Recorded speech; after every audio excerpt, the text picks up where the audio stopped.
Madame, Monsieur, merci de nous recevoir chez vous et c'est l'heure de votre débat du 12-15 axé cette semaine sur l'éducation. Au Gabon, l'on ne saurait parler d'excellence dans ce secteur sans évoquer le Prytanée militaire, un modèle d'établissement d'enseignement secondaire public dont la devise est « Patriae Optimi » en français facile, pour la patrie, être les meilleurs. Engagé à la formation de la future élite civile et militaire, le Prytanée militaire peut-il être la ressource de l'excellence au Gabon? Une interrogation que nous allons soumettre à la lumière de M. Emmanuel Mvemba, président de l'Union syndicale des enseignants du Gabon USEG, et Mme Sandrine Carole Mekam, vice-présidente du Bureau national de la Fédération nationale des parents d'élèves et étudiants du Gabon.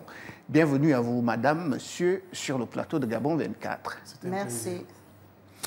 Alors, lorsqu'on parle d'excellence au Gabon, on va poser le diagnostic et chercher à savoir, est-elle l'excellence scolaire juste une idée, un idéal, ou c'est quelque chose qu'on a déjà vécu à une époque?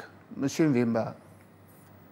Je crois que quand on parle d'excellence, on vise l'idéal, on vise la perfection.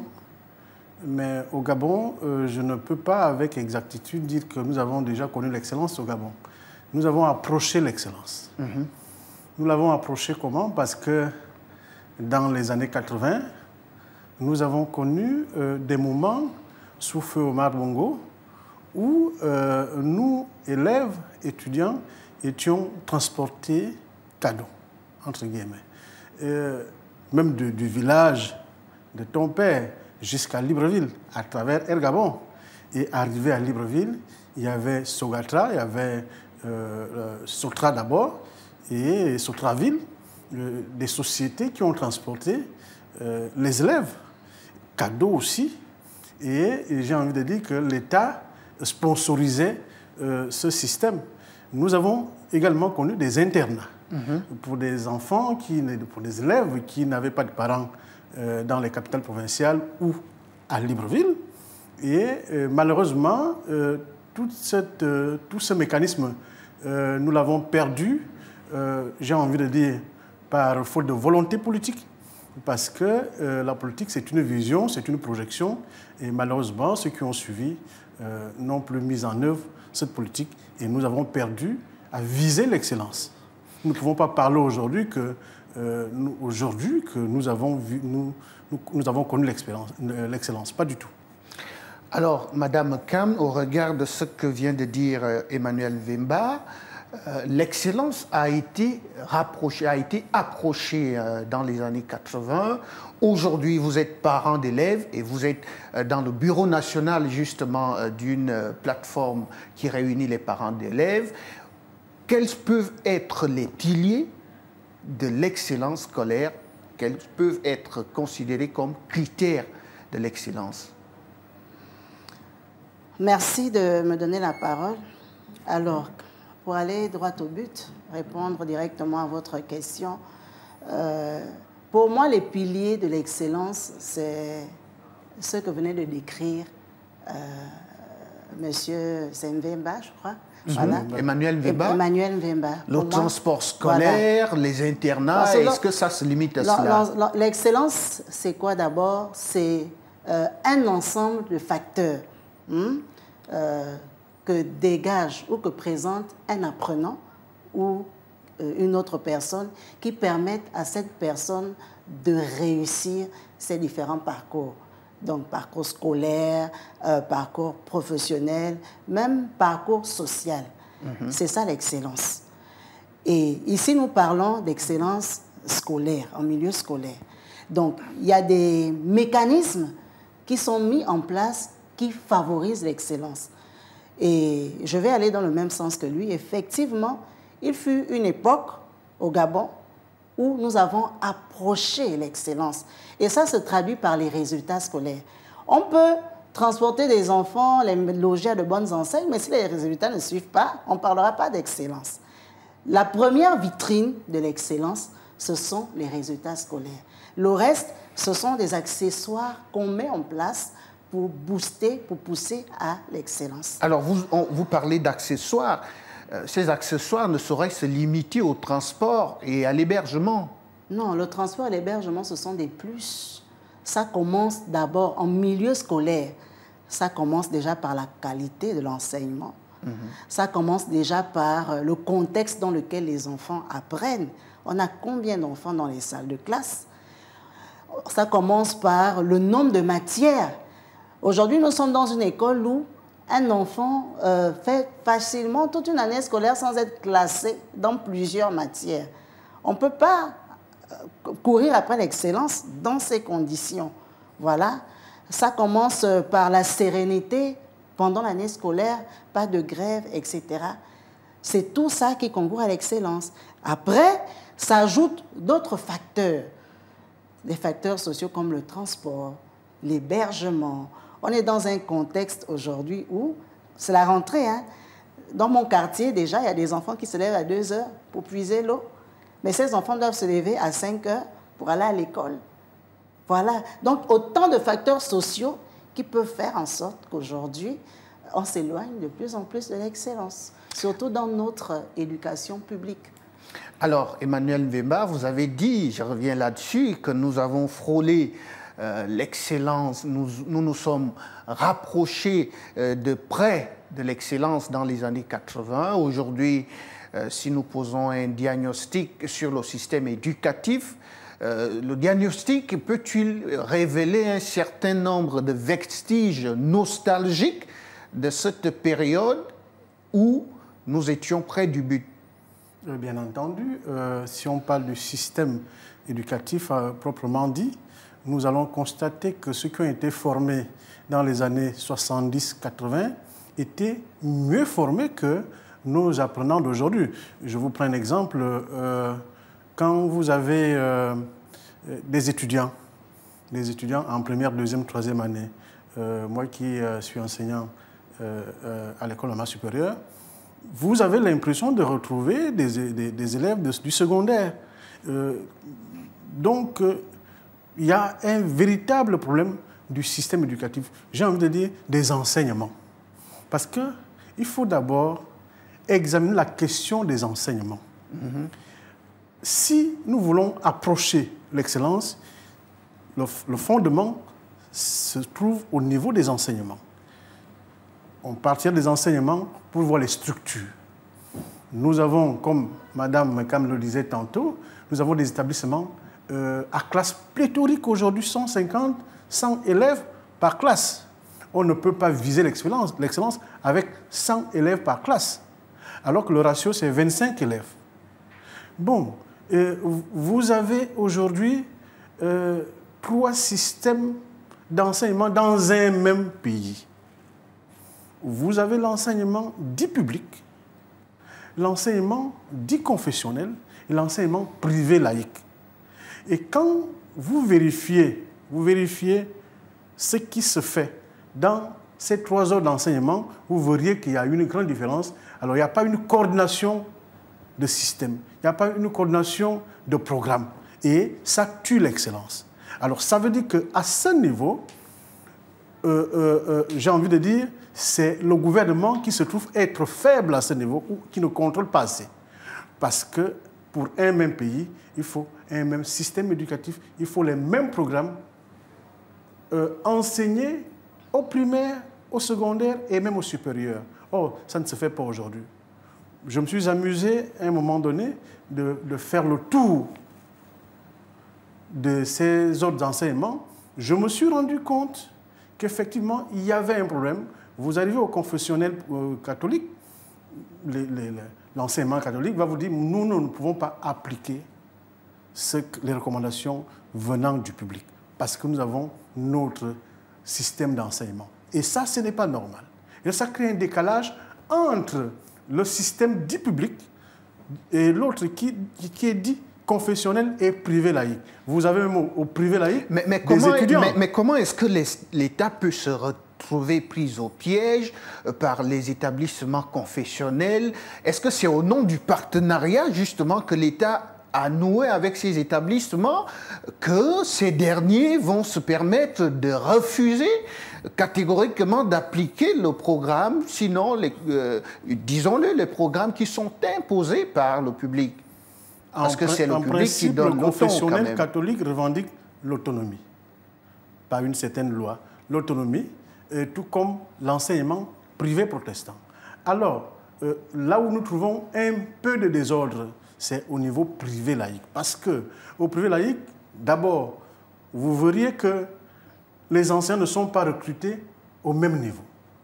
Nous avons même certains établissements secondaires qui recrutent des étudiants pour enseigner les élèves de classe d'examen. Et ça, on ne peut pas viser l'excellence avec ça. Ça veut dire qu'il y a un problème de coordination à la tutelle qui est faible. Faible parce que, bon, nous sommes tous responsables, parce que moi je suis inspecteur pédagogique, mais un inspecteur pédagogique ne peut travailler que sur instruction de la tutelle. Et si vous n'avez pas été instruit pour une émission, vous ne pourriez pas la réaliser. Alors, au regard de tout ce qu'on dit ici, Madame Cam, il y a une maxime qui dit qu'il n'y a de richesse que d'hommes. Est-ce qu'on peut dire sur ce plateau que l'excellence reste encore maîtresse de l'esprit du corps enseignant gabonais? Vous pouvez reformuler votre question? Je reformule en disant ceci. Il y a une maxime qui dit qu'il n'y a de richesse que d'hommes. On a dénoncé les structures, mais quand on regarde de plus près le corps enseignant, est-ce que ce corps enseignant est encore aujourd'hui, avec exactitude, est-ce qu'on peut dire que ce corps est encore porté par l'excellence? Monsieur Mvemba a parlé du recrutement des enseignants. Quand on les regarde aujourd'hui, est-ce que c'est l'excellence qui les motive quand ils se lèvent le matin pour aller dispenser les cours? Alors, de façon générale, ce n'est pas pour dire qu'il n'y a plus d'enseignants qui font leur travail avec amour et passion. Nous savons qu'il y a des enseignants vraiment qui continuent, au-delà de tout, de faire leur travail avec amour. Mais de façon générale, on a l'impression qu'aujourd'hui, les gens prétendent à la fonction d'enseignant juste parce qu'il faut échapper au chômage. C'est-à-dire, on n'a pas la vocation, mais comme c'est là-bas qu'il y a des ouvertures, eh bien, on s'y rend. Pour revenir un peu à l'époque que M. Mvemba décrivait, les années 80, les années 90, nous avons été au lycée, au collège, et c'est vrai que ce n'était pas la perfection, mais c'était quand même, à cette époque, l'école publique, je parle bien de l'école publique, avait vraiment toutes ses lettres de noblesse. On était à une époque où, lorsqu'un enfant était inscrit dans une école privée, il était la risée de ses camarades. Soit on soupçonnait qu'il avait mal travaillé et que papa ou maman l'avaient enlevé, on l'a renvoyé, on l'a inscrit à tel endroit. Parce que les établissements publics étaient ces établissements-là que tous les parents voulaient pour leurs enfants. Le lycée Mba, Nelson Mandela, le lycée d'État de l'extérieur, à l'époque ça s'appelait comme ça, etc. L'école publique était la vitrine. Voilà, l'école publique était la vitrine. Aujourd'hui, la tendance est carrément inversée. L'année dernière, j'étais choquée de voir que le premier au bac sur le territoire national, c'est un élève de Mbélé, avec un 17 et quelques.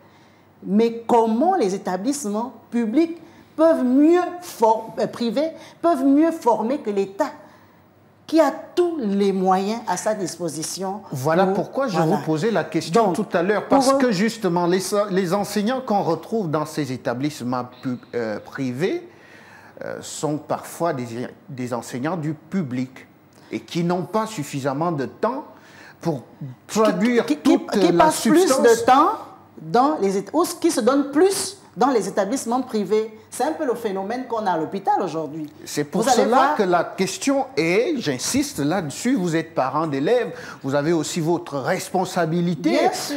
Est-ce que l'excellence reste la maîtresse de l'esprit du corps enseignant? Non, c'est pour ça que moi je vous disais en décrivant l'excellence que l'excellence c'est une combinaison de plusieurs facteurs. Au niveau, quand on regarde la responsabilité qui incombe au corps enseignant. Lorsqu'on regarde la responsabilité qui incombe au corps enseignant, on va dire que le corps enseignant est, je ne voudrais pas donner un pourcentage parce que sans statistique, ce n'est pas sage de donner le pourcentage, mais le corps enseignant est pour beaucoup dans la décadence du système éducatif aujourd'hui. Bien. Monsieur Mvemba, vous êtes partenaire social. Vous avez à côté de vous une responsable d'une plateforme qui réunit les parents d'élèves. Vous, lorsque vous les regardez, est-ce que les parents jouent pleinement leur partition pour que l'excellence soit de mise au Gabon? Oui et non. Le parent peut répondre à cette question, non. Laissez-moi d'abord. On a beaucoup... Non, vous aurez pu me poser cette question, je vous aurais répondu en toute objectivité que non. Pour vous éviter d'être jugé parti, j'ai préféré poser la question.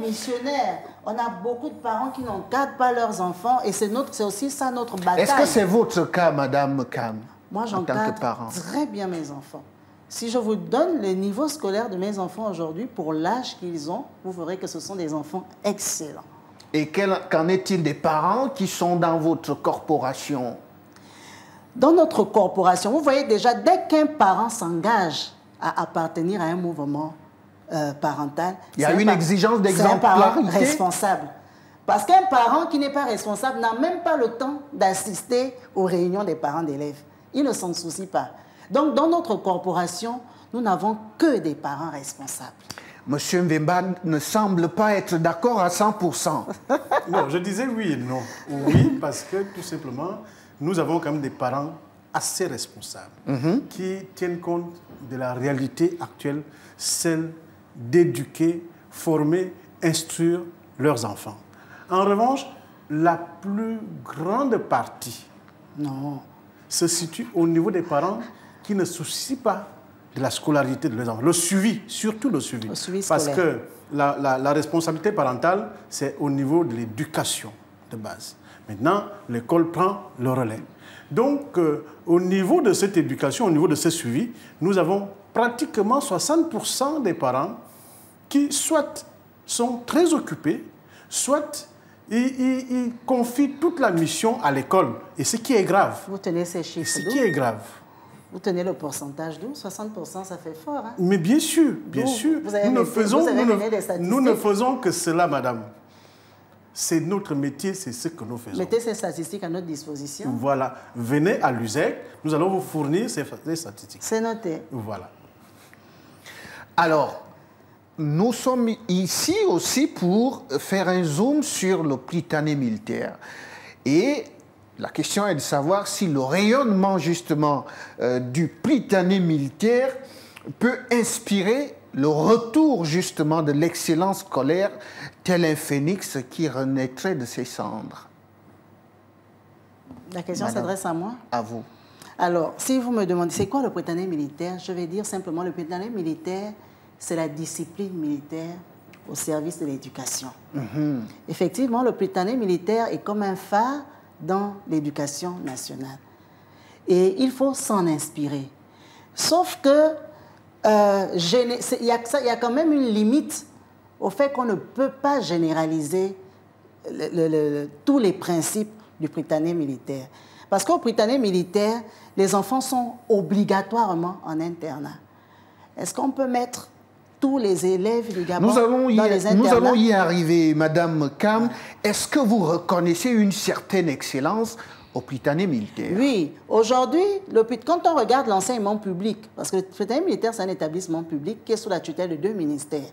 Quand on regarde au niveau de l'enseignement public, aujourd'hui, le Prytanée militaire est le seul établissement où des parents étrangers hors du Gabon veulent envoyer leurs enfants apprendre. Ce qui n'est pas le cas des autres établissements publics. Le Prytanée militaire, en termes de résultats, fait ses preuves. Ils font d'excellents résultats. Et on voit, il y a plusieurs anciens élèves du Prytanée militaire aujourd'hui qui sont déjà dans le monde du travail et ce sont des professionnels excellents, performants. Donc, nous reconnaissons vraiment que c'est un phare dans l'éducation. Merci. Emmanuel Mvemba, comment est-ce que le Prytanée militaire, en termes de modèle, peut-il davantage inspirer le public. C'est vrai que c'est un enseignement, ce sont des établissements d'enseignement public, mais comment est-ce que le Prytanée militaire peut inspirer et le public et le privé? Mais effectivement, comme disait la dame, le Prytanée militaire, c'est un établissement public, mais régi par une réglementation militaire. Nous connaissons que dans l'armée existe une certaine discipline, une certaine conduite. En revanche, nous avons l'impression, et c'est ce qui caractérise leur excellence.